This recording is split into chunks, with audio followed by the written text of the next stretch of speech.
पिछली वीडियो में हमने जाना था कि 18th सेंचुरी को 3 पार्ट्स में डिवाइड करके स्टडी किया जाता है, जिसमें पहला था नियो क्लासिकल पोइट्री, उसके बाद ट्रांजिशनल पोइट्री और उसके बाद प्री रोमांटिक पोइट्री, जिसमें हमने नियो क्लासिकल पोइट्री को बिल्कुल अच्छे से डिस्कस किया था। हमने ये भी जाना था कि किस प्रकार के चेंजेस इंग्लैंड में होने स्टार्ट हो गए थे जब क्वीन एनी 1702 ईस्वी में इंग्लैंड की गद्दी पर बैठी थी। हमने ये भी जाना था दोस्तों कि नियो क्लासिकल पोइट्स कौन थे, उनका पोएम लिखने का थीम क्या था, उनका बैकग्राउंड क्या था। तो इन सारी चीज़ों को हमने पिछले वीडियो में डिस्कस कर लिया है। दोस्तों, अगर आपने पिछली वीडियो को अभी तक देखा नहीं है तो मैं उसका लिंक डिस्क्रिप्शन में दे रहा हूँ, ज़रूर से चेकआउट कर लीजिएगा, क्योंकि अगर आप जब तक उस वीडियो को नहीं देखेंगे आपको यह वीडियो थोड़ी बहुत कम ही समझ में आएगी दोस्तों। तो अब हम बात करते हैं ट्रांजिशनल पीरियड के बारे में। ट्रांजिशनल पीरियड, जिसे हम लोग डॉक्टर सैमुअल जॉनसन का पीरियड भी कहते हैं, या हम लोग इसे एज ऑफ अगस्टेंस भी कहते हैं दोस्तों। तो इसकी शुरुआत होती है 1742 ईस्वी से लेकर के 1798 तक। आप बहुत जगह पर 1750 से 1798 भी देखेंगे दोस्तों। तो ये भी सही है, क्योंकि यह एक प्रिडिक्ट लगाया जाता है, अनुमान लगाया जाता है। ये कोई एक छोटा मोटा इवेंट नहीं है कि 6 मंथ में या 1 साल में चेंज हो गया, बिल्कुल ऐसा बिल्कुल नहीं है। नियो क्लासिकल पीरियड से ट्रांजिशनल पीरियड आने में कोई सटीक टाइम नहीं लगता है, ये धीरे धीरे बदलाव होते रहता है। तो 1742 से 1798 ईस्वी के बीच को हम लोग ट्रांजिशनल पोइट्री भी कहते हैं, और इसे हम अगस्टन एज भी कहते हैं, क्योंकि दोस्तों अगस्टन एज या ट्रांजिशनल पोइट्री जो है, ट्रांजिशनल पीरियड जो है, वह एक प्रकार का गोल्डन एज था, क्योंकि इंग्लैंड में इस पीरियड में पॉलिटिकल स्टेबिलिटी देखी गई थी। अब पॉलिटिकल स्टेबिलिटी किस प्रकार की देखी गई, क्योंकि मैंने पिछली वीडियो में बताया था कि जब 1702 ईस्वी में क्वीन एनी गद्दी पर बैठी थी तो बहुत सारे पॉलिटिकल चेंजेस होने स्टार्ट हो गए थे, और वही पॉलिटिकल चेंजेस जो उथल पुथल उस समय पॉलिटिक्स में मची हुई थी वो इस ट्रांजिशनल पीरियड में धीरे धीरे एस्टैब्लिश होने लगी थी। और उस समय जो फ्रेंच रेवोल्यूशन स्टार्ट हुई थी, फ्रांसीसी क्रांति स्टार्ट हुई थी 1789 ईस्वी में, तो उसका भी प्रभाव इंग्लैंड में काफ़ी देखने को मिला। लोग अपने अधिकारों की बात ज़्यादा करने लगे थे। वे डेमोक्रेटिक कंट्री चाहते थे कि इंग्लैंड डेमोक्रेटिक बने, किसी विशेष पार्टी के हाथ में या किसी विशेष के हाथ में सारे लोग उसके अंडर ना हो जाएं। जो राइटर्स लोग थे वो चाहते थे कि हम स्वतंत्र लेखन लिखें किसी भी टॉपिक पर, ऐसा ना हो कि केवल किसी विशेष टॉपिक पर हम लिखें, ऐसा बिल्कुल नहीं चाहते थे। तो नियो क्लासिकल पोएट्स लोग थे, वो क्या करते थे कि केवल टोन लाइफ, हीरोइक कपलेट और सटायर ही लिखा करते थे। तो धीरे धीरे नियो क्लासिकल पीरियड से ट्रांजिशनल पीरियड में जितने भी राइटर्स हुए उनमें बदलाव देखा गया। वे नेचर की तरफ मुड़े, वो रोमांटिसिज्म की तरफ मुड़े। रोमांटिसिज्म मतलब होता है दोस्तों turn to the nature, nature की तरफ आना। तो जितने भी नियो क्लासिकल पोइट्स थे उन सब को छोड़ करके और भी नए नए पोइट्स जो आए, उन्होंने राइटिंग को एक नई दिशा दी। तो इस पीरियड में, ट्रांजिशनल पीरियड में, अगर हम पोइट्स के बारे में बात करें तो 2 प्रकार के पोइट हम पाते हैं, जिनमें से पहला ग्रुप है डॉक्टर जॉनसन, ओलिवर गोल्डस्मिथ और चर्चिल जैसे राइटर्स का, और दूसरा ग्रुप है James Thomson, John Dyer, Thomas Gray and William Collins का। तो जो पहला ग्रुप है दोस्तों, डॉक्टर जॉनसन, ओलिवर गोल्डस्मिथ और चार्ल्स चर्चिल का, तो ये सब फॉलोअर्स थे नियो क्लासिकल पोइट्स के। मतलब इन्होंने रोमांटिसिज्म की तरफ नहीं मुड़ा था, ये पुराने समय के ही पैटर्न पर अपने राइटिंग को लिखा करते थे। जो नियो क्लासिकल पोइट्स थे उन्हीं के बेस पर ये अपना पोएम लिखा करते थे।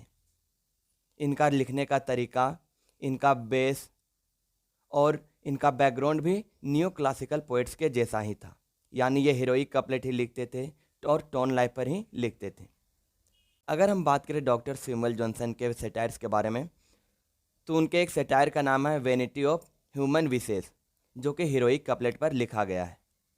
इसके बाद ओलिवर गोल्डस्मिथ, जिन्होंने द ट्रेवलर नामक एक सेटायर को लिखा है, जो कि हीरोइक कपलेट में लिखा गया है। तो यह उनका सबसे पॉपुलर पोएम है दोस्तों। और इसके बाद हम बात करें चार्ल्स चर्चिल के बारे में, तो उनका एक इम्पोर्टेंट सेटायर रोसाइड, जो कि लंदन के एक इम्पोर्टेंट एक्टर पर लिखा गया है। तो ये सब थे पहले ग्रुप से बिलोंग करने वाले। ये बिल्कुल नियो क्लासिकल पोइट्स के ही फॉलोअर थे। इनमें कोई विशेष चेंजेस नहीं देखा गया। जो नियो क्लासिकल पोइट्स लिखते थे वही ये लोग लिखते थे। लेकिन इसके बाद का जो ग्रुप था, James Thomson, John Dyer, Thomas Gray and William Collins का, इन्होंने रोमांटिसिज्म की तरफ रुख किया। मतलब इनका लिखने का तरीका थोड़ा डिफरेंट हो गया। अब ये हीरोइक कपलेट या फिर टॉन लाइफ पर नहीं लिखते थे। तो इन्होंने प्रायोरिटी ज़्यादा दिया एलिजाबेथन्स पोएट लोग को, शेक्सपियर, मिल्टन। तो इन सब चीज़ों के या इन सब पोएट्स के सेकेंड ग्रुप के पोएट्स फ्लोवर बने। इनका लिखने का स्टाइल भी चेंज हो गया था। ये सेटायर, टोन लाइफ और हीरोइक कपलेट पर नहीं लिखते थे। ये स्पेंसरियन स्टैंजा पर लिखते थे, कंट्री साइड पर लिखते थे और ब्लैंक वर्स का यूज करते थे। दोस्तों स्पेंसरियन स्टेंजा मतलब एक स्टेंजा जो कि 9 लाइन्स का होता है। 9 लाइन का एक स्टेंजा होता है जिसे हम लोग स्पेंसरियन स्टेंजा बोलते हैं। तो इस स्टेंजा पर उन्होंने अपने पोएम्स को लिखना स्टार्ट किया जो सेकेंड ग्रुप से बिलोंग करते थे। कंट्री साइड, टाउन लाइफ पर नहीं लिखते थे। ये नेचर की तरफ लिखते थे, गांव के बारे में लिखते थे और ब्लैंक वर्स का यूज करते थे।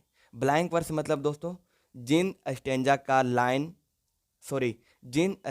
राइम स्कीम मैच ना करता हो, एक जैसा ना हो, उसे ब्लैंक वर्स कहते हैं। अब राइम स्कीम के लिए आपको मेरी पिछली वीडियोस देखनी पड़ेगी दोस्तों। तो इसके बाद हम बात करते हैं जेम्स थॉमसन के कुछ इम्पोर्टेंट पोएम्स के बारे में। तो उनका एक इम्पोर्टेंट पोएम है the castle of indolence. The castle of indolence, जिसमें नेचर सीन को डिस्क्राइब किया गया है और यह एक स्पेंसरियन स्टेंजा पर लिखा गया है। तो इसके बाद हम बात करें थॉमस ग्रे के पोएम्स के बारे में। तो इन्होंने एक पोएम लिखा इलिजी, जो कि 1751 ईस्वी में लिखा गया था। यह चर्च यार्ड के बारे में डिस्क्राइब करता है। चर्च यार्ड, जो चर्च का आंगन होता है, उस दृश्य को इनका पोएम डिस्क्राइब करता है। इसके बाद हम बात करें विलियम कॉलिंस के बारे में। तो ये भी एक ग्रेट पोएट थे और इनके पोएम्स के बारे में बात करें तो है टू फियर, टू पैसन और टू इवनिंग। तो दोस्तों ये थे कुछ इम्पोर्टेंट पोएट्स जो कि सेकेंड ग्रुप से बिलोंग करते थे। और इसके बाद हम बात करते हैं प्री रोमांटिक पोएट्स के बारे में। प्री रोमांटिक पोएट्स के बारे में और इनके इम्पोर्टेंट पोएट्स हैं दोस्तों रॉबर्ट बर्न्स और विलियम ब्लेक। इन्होंने पूरी तरह से न्यू क्लासिकल ट्रेडिशन को रिजेक्ट कर दिया था, पूरी तरह से। जैसे हमने अभी देखा ट्रांजिशनल पीरियड में कि कुछ पोएट्स ऐसे थे जो न्यू क्लासिकल को फॉलो करते थे और कुछ ऐसे थे जिन्होंने ज़्यादा इंपॉर्टेंस दिया एलिजाबेथन पोएट्स लोग को। लेकिन जो प्री रोमांटिक में जो पोएट्स लोग आए, रॉबर्ट बर्न्स और विलियम ब्लैक, इन्होंने पूरी तरह से न्यू क्लासिकल ट्रेडिशन को चेंज कर दिया। अब ये पूरी तरह से नेचर पर लिखते थे, कंट्री साइड पर लिखते थे और अपने पोएम में सुपर नेचुरल एलिमेंट्स का यूज़ करते थे। इनका लिखने का तरीका था कि ये ब्लैंक वर्स का भी यूज़ करते थे, स्पेंसरियन स्टेंजा का यूज़ करते थे और बेलेड स्टेंजा का भी यूज़ करते थे। दोस्तों बेलेड स्टेंजा 4 लाइनों का एक स्टेंजा होता है, अ स्टेंजा ऑफ 4 लाइन्स, जिसे हम लोग बेलेड स्टेंजा कहते हैं। तो ये बेलेड स्टेंजा का भी यूज करते थे। अब प्री रोमांटिक्स पोएट्स में क्या क्या शामिल होता था, जैसे ये कोई पोएम लिखते थे तो पहले उसे इमेजिन करते थे, इमेजिनेशन। उसके बाद उसमें अपना पर्सनल फीलिंग्स भी डालते थे। आखिर हम कंट्री साइड के बारे में लिख रहे हैं, नेचर की तरफ लिख रहे हैं, नेचर के बारे में लिख रहे हैं दोस्तों। तो सबसे पहले हम नेचर के बारे में जब तक इमेजिन करेंगे ही नहीं तो उसके बारे में पोएम कैसे लिखा जा सकता है। तो प्री रोमांटिक पोइट्री में इमेजिनेशन इंक्लूड होता था। उस नेचर को देख करके मेरे मन में क्या पर्सनल फीलिंग्स उसके प्रति उभर कर आ रहा है, ये भी काफ़ी मायने रखता है। तो इसमें पर्सनल फीलिंग्स भी डाला गया था और इसके बाद उस फीलिंग्स को हम किस प्रकार से पोएम में क्रिएट कर दे रहे हैं, ये भी काफ़ी महत्वपूर्ण रखता है। तो प्री रोमांटिक पोइट्री में इमेजिनेशन, पर्सनल फीलिंग्स और क्रिएशन, ये सारे चीज़ें इंक्लूड्स होती थी। दोस्तों अगर हम बात करें विलियम ब्लेक के बारे में, तो इनके कुछ इंपॉर्टेंट कलेक्शन हैं, poetical sketches, songs of innocence और सॉन्ग्स ऑफ एक्सपीरियंस। ये सारे तो उनके कलेक्शंस थे। और इनके कुछ पोएम्स के बारे में हम बात करें तो वो है the lamb, the tiger, the fly, the song. ये सब काफ़ी उनके इम्पोर्टेंट और पॉपुलर पोएम्स हैं।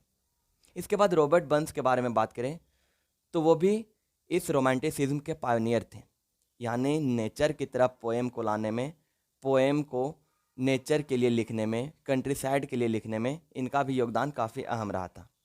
इनके पोएम्स के बारे में बात करें तो इनके पोएम्स का नाम है my love is like a red red rose और फॉन्ड किस, एक्सेट्रा एक्सेट्रा।